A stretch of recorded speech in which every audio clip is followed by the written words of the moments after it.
So he came out to the beaches, and when he first moved out here to the beaches in 1919, this was still part of what was then Jacksonville Beach. And they ended up having, y'all are probably all aware of this, or probably know better than me, but there was kind of a tax revolt over different ends of the beaches, and Neptune Beach seceded from the Union or something. Yeah. And so anyway, my great-grandfather ended up becoming like the first clerk, the first marshal, the first this, the first that of Neptune Beach. And he did it all at no salary and everything else. And he opened up a grocery store and lived in an apartment above in what is now Shorelines. And, hey Patsy, I can barely see with my reading glasses on. And this is before he built his home over on Sturdivant Street. Some of y'all are probably aware of the house, or you've seen it. It's a house that we call the farm, and on Sturdivant Street. And I know you all know there's no farm over there, but if you go down Sturdivant, paralleling Atlantic Boulevard, kind of behind McDonald's, and just straight towards Seminole Road, when you get close to the very end, the road hooks a little left and then back right. Well, that white house right in front of you was my great-grandparents' original home place, and we still have it. And we called it the farm because when I was very young, and my brother John was certainly real young, we'd come down in the summers, and between my great-grandfather or then my grandfather, we'd come down one summer and it'd be all chickens in the backyard, and then the next summer it'd be all rabbits, and the next year it'd be all strawberries. And so when you're little, you know, we were going to the farm, and there was nothing behind it. It was all woods. It was nothing but woods all the way to like Atlantic Beach Elementary, which when you're little felt like it was 4 miles away, but it's probably 200 yards as the crow flies. But anyway, and so anyway, he basically was a grocer down here, and he delivered groceries by a horse-pulled cart in the beginning to what was then considered the fine mansions along the ocean front, where the elite of Jacksonville summered out here at the beach. And, you know, I've heard all the stories about, you know, when Atlantic Boulevard was nothing but a sandy road that went all the way to town, and I was told by my grandfather a long time ago that my great-grandfather could have bought every bit of land he wanted down Atlantic Boulevard for $1 an acre, and didn't buy any of it. So again, between that and Hellman's, we've all had to work a lot harder. But everybody knows what $1 was worth in the 20s and stuff. $1 was probably worth $200 today, so it's all relevant. But I certainly don't fault him for that. But hindsight, you know, the hindsight stuff. But anyway, he delivered these groceries by cart and everything else, and he always had in his cart, or I'm not going to say always, but typically had in his cart some jars of moonshine from the folks down in Palm Valley. And that was a popular item on his cart. It's kind of like the ice cream man coming down the road, I guess. But that's probably where he got the idea about a bar. You know, he said, this ought to work here. So anyway, originally, the center room right here was the original bar. Just in the little room right here in the middle where we have the ping pong table now, and a foosball table, and a bumper pool table, and a pinball machine. And then right after World War II,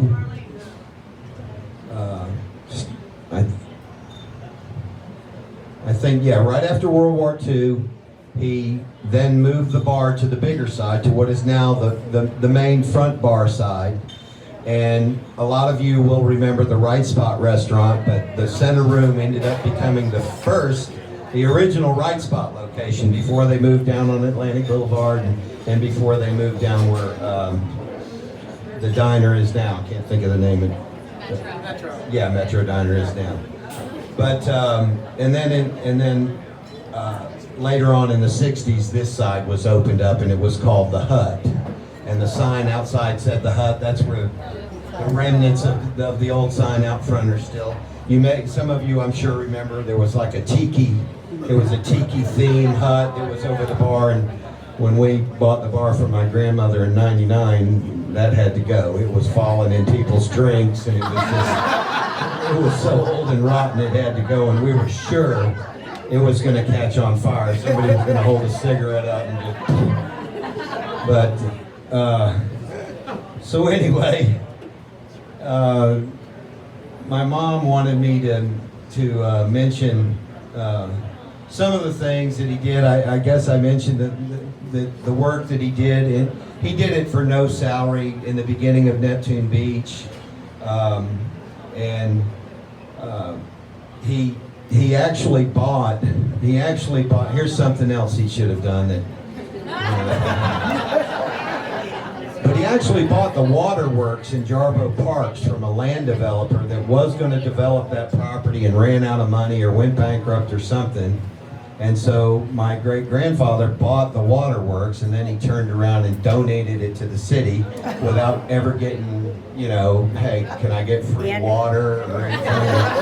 No. So we're still paying water bills. And our water bills are big. I know everybody that lived in Neptune Beach knows how much they've gone up lately with all the price increases and everything else, and ours is huge. But anyway, my mom wanted me to mention some of the stuff about Jimmy Jarboe and his, you know, in the 30s, and a lot of you, I don't know, some of you may remember Jimmy Jarboe. I can remember him as a little boy, but he rode around in his baby blue Chrysler with that big Great Dane in the back, and he'd ride his horse around town, and he actually would ride his horse into the bar, and people would give the horse sugar cubes. And then on Sunday, he'd come into the bar and he'd collect money from people for the poor. And they would have cookouts and stuff. In the summertime, he would show movies for the kids out here. And every Thanksgiving, in what was the old city hall, they had a real big Thanksgiving kind of bash, not similar to what we're doing now, but I don't know, maybe it kind of evolved from that, or maybe that's what kept it going. But they had a big Thanksgiving dinner for all the volunteer firemen and their families upstairs above City Hall. Him and his wife Olive, and he was obviously a big part of the city and a big name. Of course, the park is named after him. And let's see.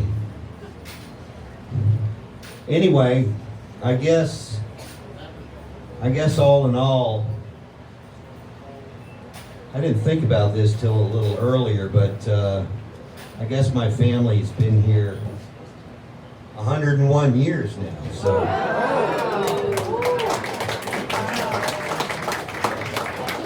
And my mom made the comment that in the 50s, she said right out here where the loop is on 3rd Street, and I'm sure some of you remember this, there were big sand dunes and big oak trees that you could swing on, and she said you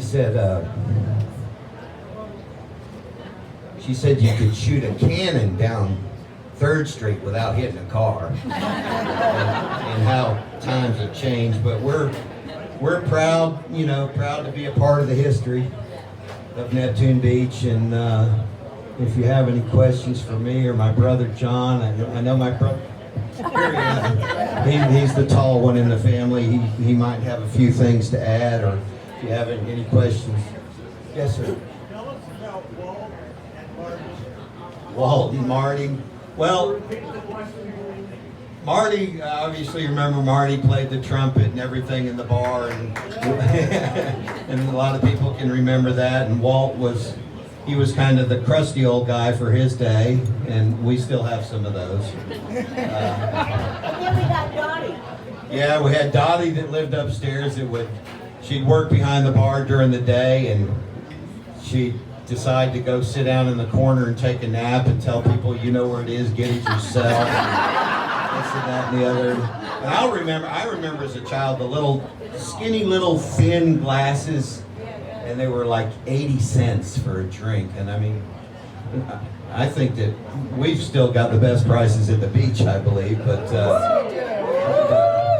then again, we're not real fancy. But we like it this way, and we like the history, and there is, you know, my mom grew up here, and she was voted best dressed at Fletcher, and made her own clothes and stuff like that. And then what was it, John? She was the president of the F Club or something. That's the Letterman. The F Club. We're hoping that F meant Fletcher. She was very popular in high school, and you can see some of the old photographs. Actually, the one up there to the left of the iguana, the Budweiser iguana, is actually my great-grandfather Pop holding me in diapers behind the bar. So it's an old picture.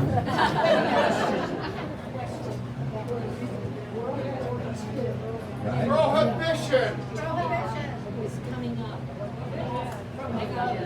Right. Out there.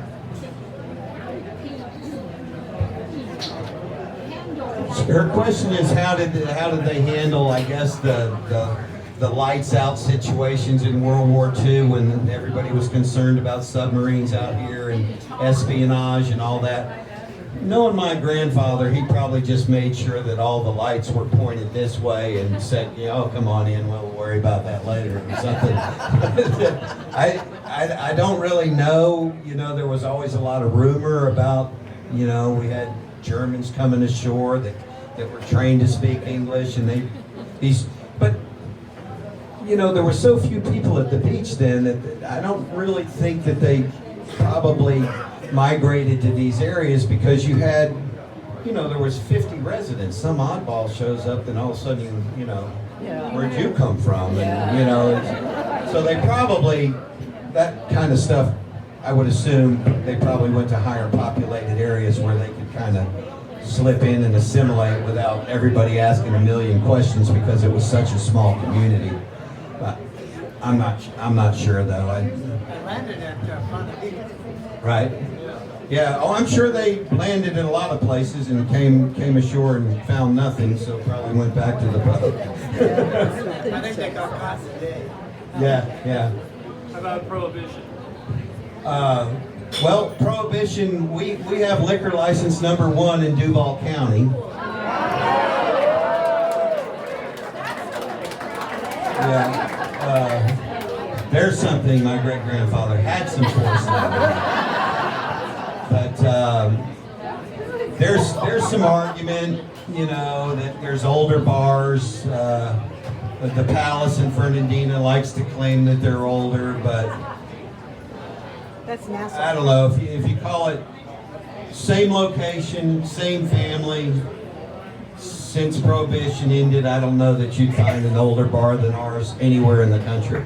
I mean, I'm sure there's probably a bar somewhere in other states that the same situation is there, but in Florida, you know, the Palace, yes, they were open before Prohibition. They closed for Prohibition. They burned down. And then there's another place called the Green something or other. Green Parrot. Key West. In Key West, but they've changed locations several times. But I don't know. So I guess there's different categories, but we don't try and brag about being the oldest, but we obviously are certainly one of the oldest, and still owned by the same family, which is kind of neat. John Gresham was here. Yeah. And did you know it when he was here?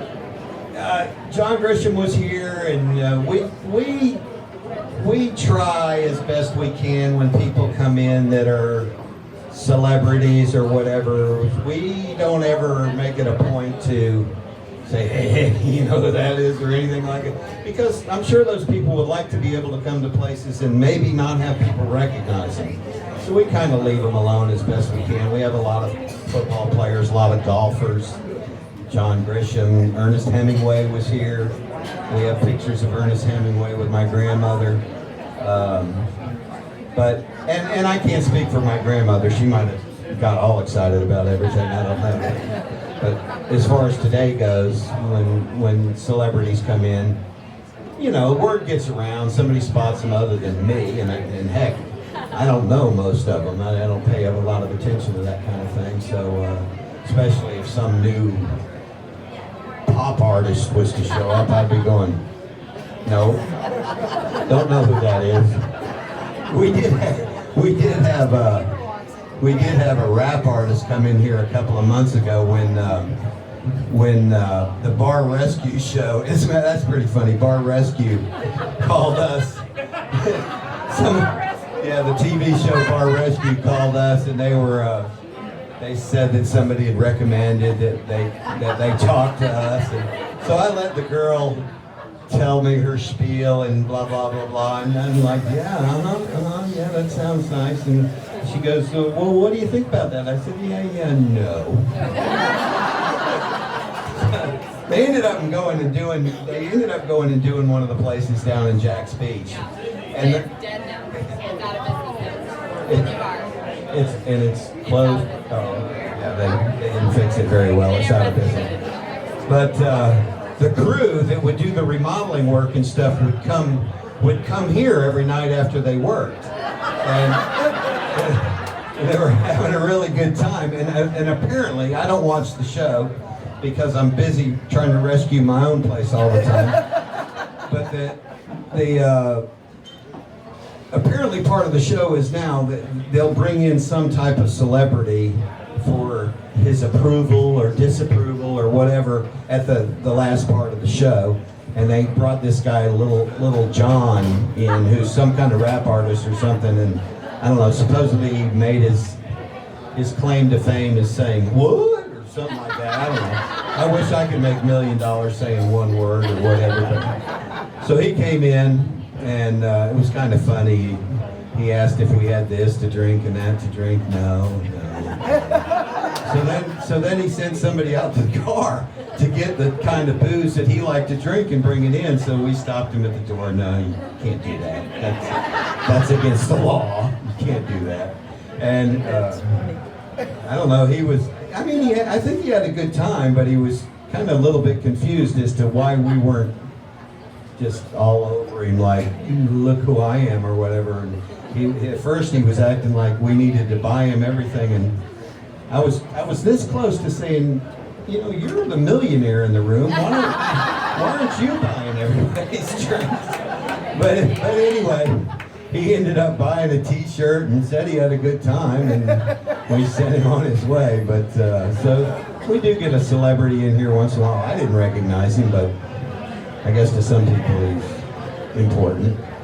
Did the Stones stop in when they were here? The Stones, they gave us a shout out the last time they were here, which was pretty funny. They said that they were sharing rooms at the Seahorse and drinking having some drinks at Pete's Bar.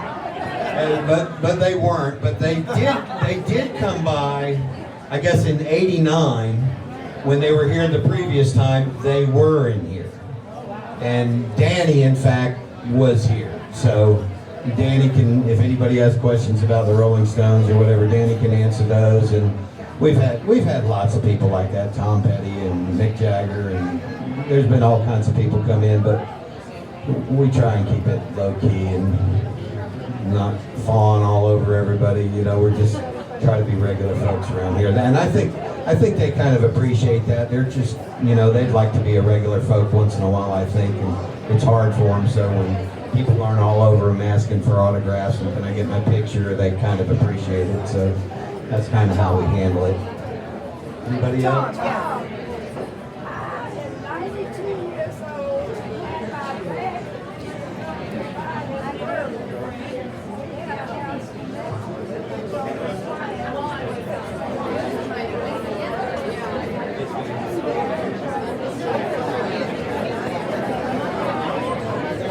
Here's a perfect example of one of those young ladies that the elite from Jacksonville that grew up on the beach. She said her daddy used to come down and buy his bourbon from my great grandfather. And she's 92 years old, but remembers it. Oh yeah, everybody was allowed back in then. You didn't have to be 18 years old or whatever. It was a different day and time. There was a lot less liability back then. I want to know how the Thanksgiving thing starts. Oh, yeah, that's a good question. She wants to know how the current Thanksgiving party started, and I guess it's been probably close to 30 years ago now. One of the bartenders said he couldn't go home to see his family wherever they were for whatever reason, and that a lot of his friends had said that they didn't have anywhere to go. And you know how Thanksgiving can be, or at least how it used to be, especially if you can't afford to go see your family or your family can't come see you. And so he asked my grandmother if he could work and invite some friends to come over. And so she said, sure, if you want to work, you can open up and work. And so that happened, and then people heard about it. And so obviously the next year it got a little bit bigger and a little bit bigger every year, because for the most part your choices are what? Waffle House, or that's it as far as anything being open on Thanksgiving. And Thanksgiving can be, we're actually open on Thanksgiving Day, obviously, and we're open on Christmas as well. We're open every day of the year, 24 hours a day, 7 days a week, just not in a row. But you would not believe how many people come up and actually thank my brother and myself for being open on those days. And because Thanksgiving and Christmas and some holidays can kind of be a bummer for people that can't be with their families or whatever, and then when nothing's open and they have nothing to do but sit around and think about how all their friends are gone and they don't have any money, and it can just be a real depressing day for some folks. So we get a lot of people, we make it voluntary. If you want to work, sign up. If we don't get enough people to sign up, we don't open up. Now that's Christmas. Thanksgiving we're going to be open because y'all make us be open. I've told them at City Hall, I said, this thing is bigger than us. It's bigger than you. There is no stopping it. You might as well be nice.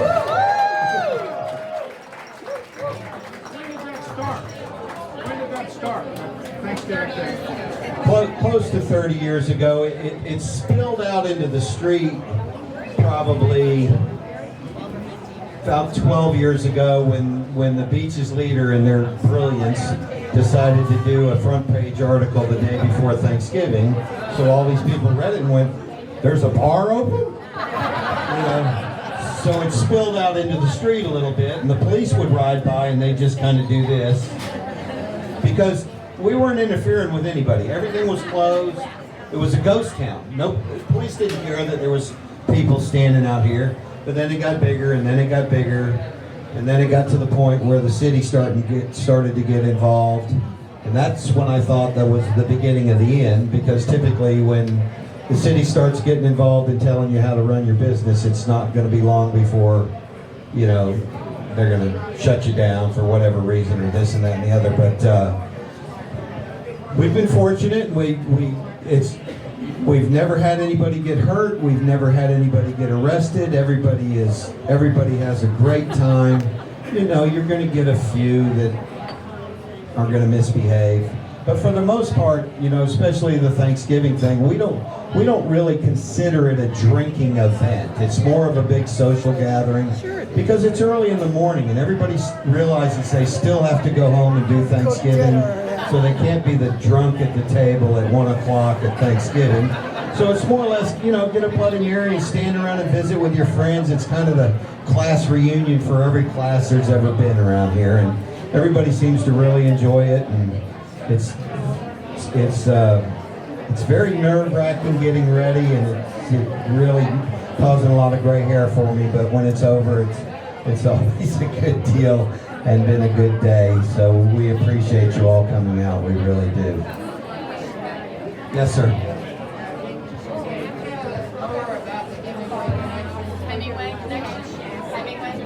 Yeah. Other than he came by here and my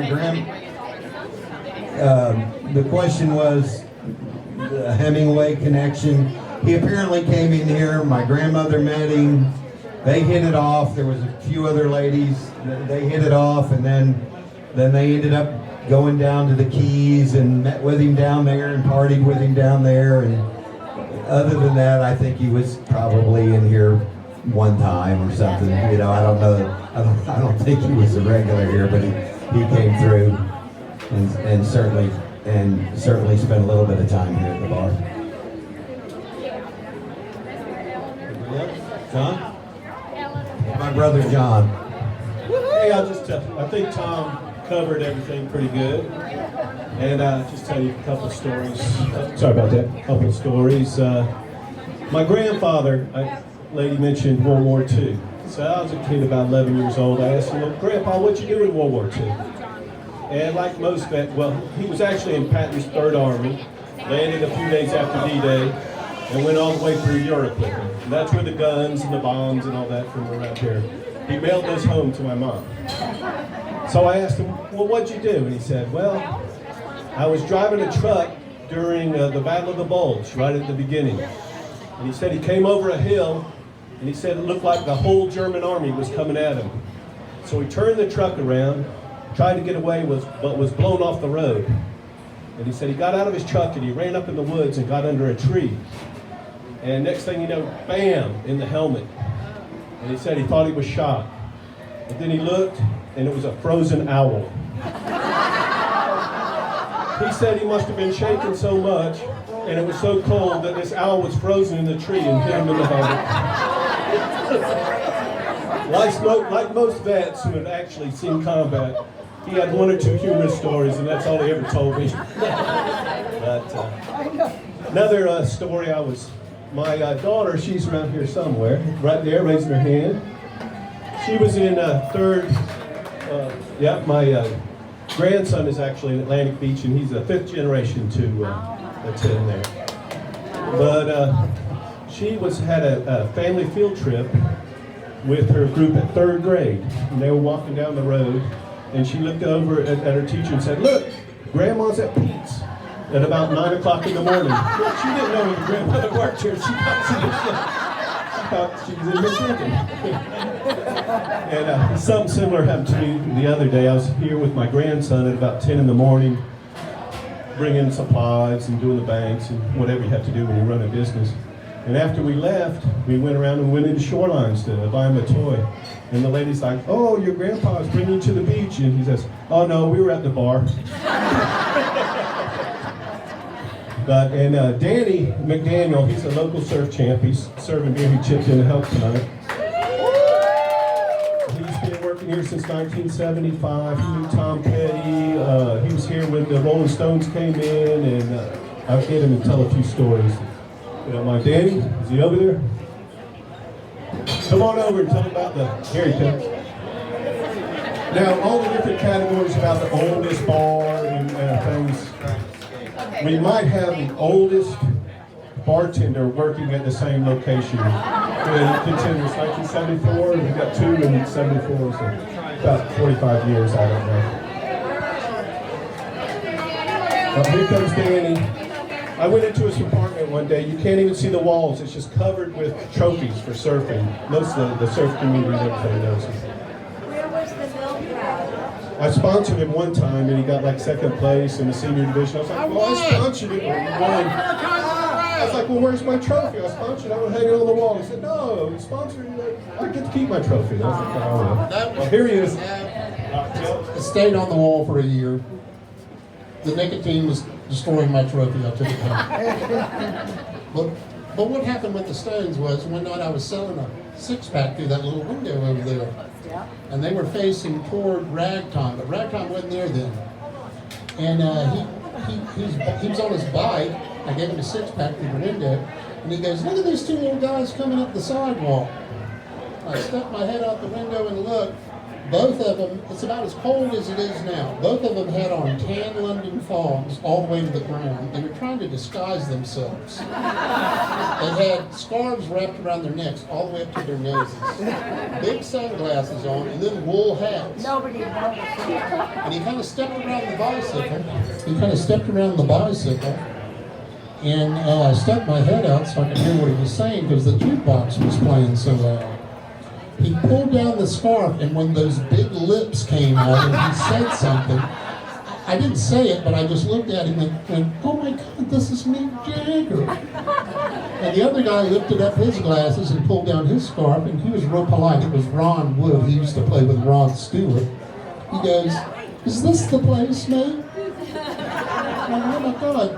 And they made a motion toward the front door, and I literally jumped over the bar and stopped him at the front door.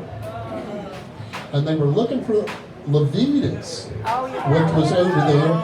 The band had left a note at the front desk that they were going to play all Rolling Stone songs from 1 o'clock to closing, and they were looking for the bar.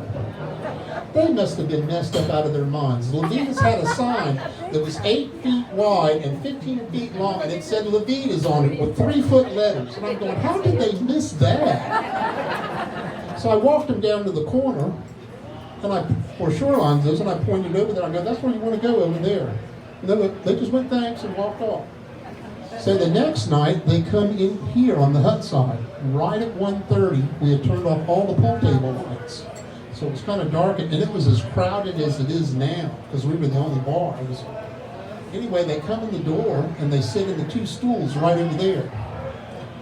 Marty didn't know who they were, and he starts giving them a hard time. And me and the doorman are laughing, going, "He's giving the Rolling Stones a hard time." And Mick Jagger and Ron Wood were laughing. They thought it was funny. And I was talking to them, and they said they're used to places like this where they live. There's a lot of old buildings and bars, and this is the kind of a place they like going into. So they really enjoyed it. They really enjoyed that Marty was giving them a hard time. And then the Tom Petty thing, I worked in a surf shop where Monahan's Jewelry is, and it wasn't there then. That was an empty lot. I used to fix dings and surfboards. I was about 18 years old, and him and his father came down here and lived on Cherry Street for 3 months during the summer. He had to get him out of Gainesville because the party scene there was out of control. He had to get him out of there. And every Friday, he played in a little band in Gainesville. And every Friday, he would come in our surf shop because we had a Pepsi machine. He would get a Pepsi and stand there and talk to us. And then he would have to walk from here to Mayport Road because the Atlantic Beach Police Department didn't allow him to hitchhike on Atlantic Boulevard. He would hitchhike from there into town to this overpass that went south. And he said the same people would pick him up every time. He said this military guy in a tan MG picked him up on Mayport Road, would take him into town, and then he would hitchhike from there to this truck stop. And the same truck driver would sit there and wait for him, and then would give him a ride to Gainesville, and then he would come and see his band play. And that went on for 3 months. And then when his album came out, me and my buddy that worked there in the surf shop years later, by then we were working in Sea Children surf shop. When that album came out, we couldn't believe it. That was Tom Petty. Eddie Money's been in here. Joe Cocker came in one night and played 3 games of pool on this table here with Phil Driscoll.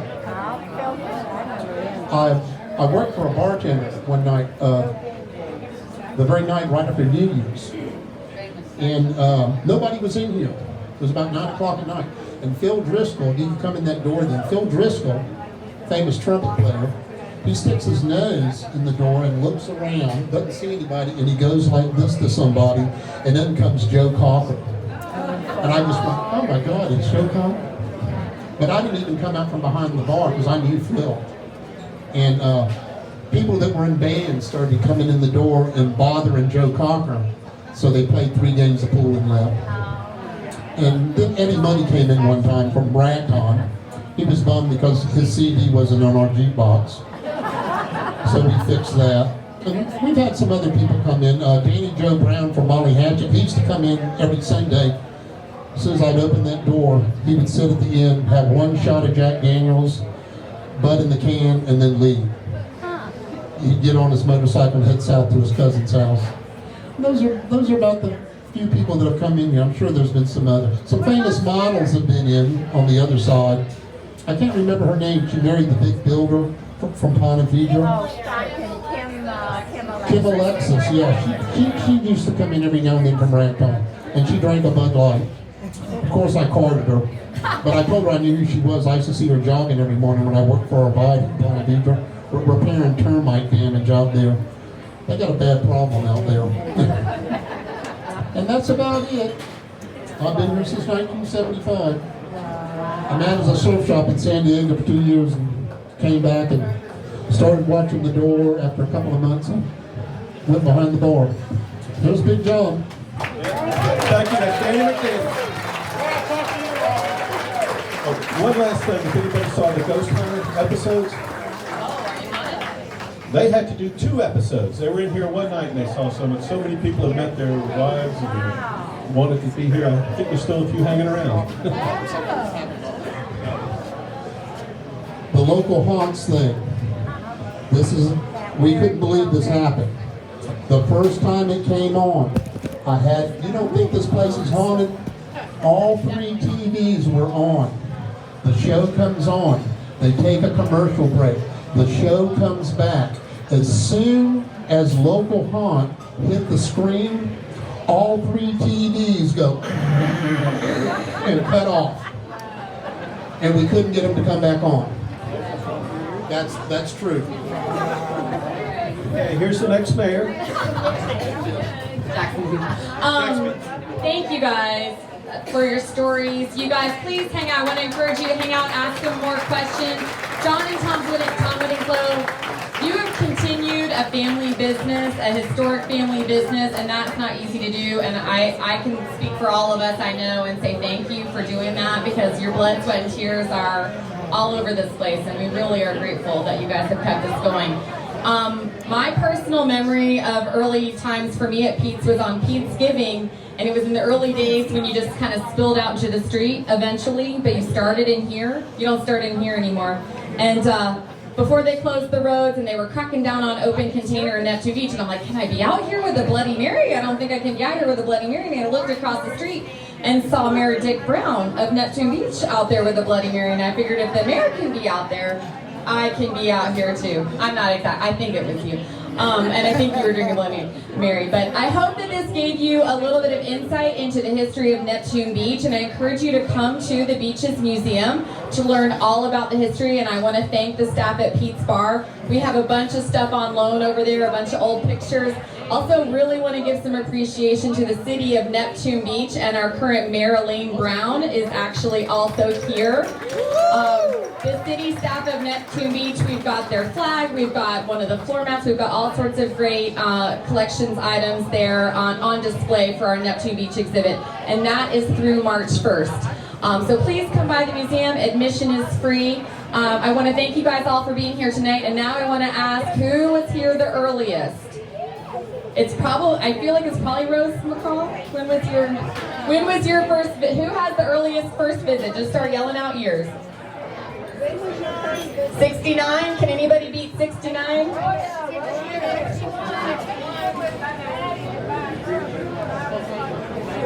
Rose came here with her daddy to buy bourbon when she was 12, and now you're 92, so I think you win. You're already a member though, so we're going to give you a membership to give away as a gift. Thank you guys all. Please take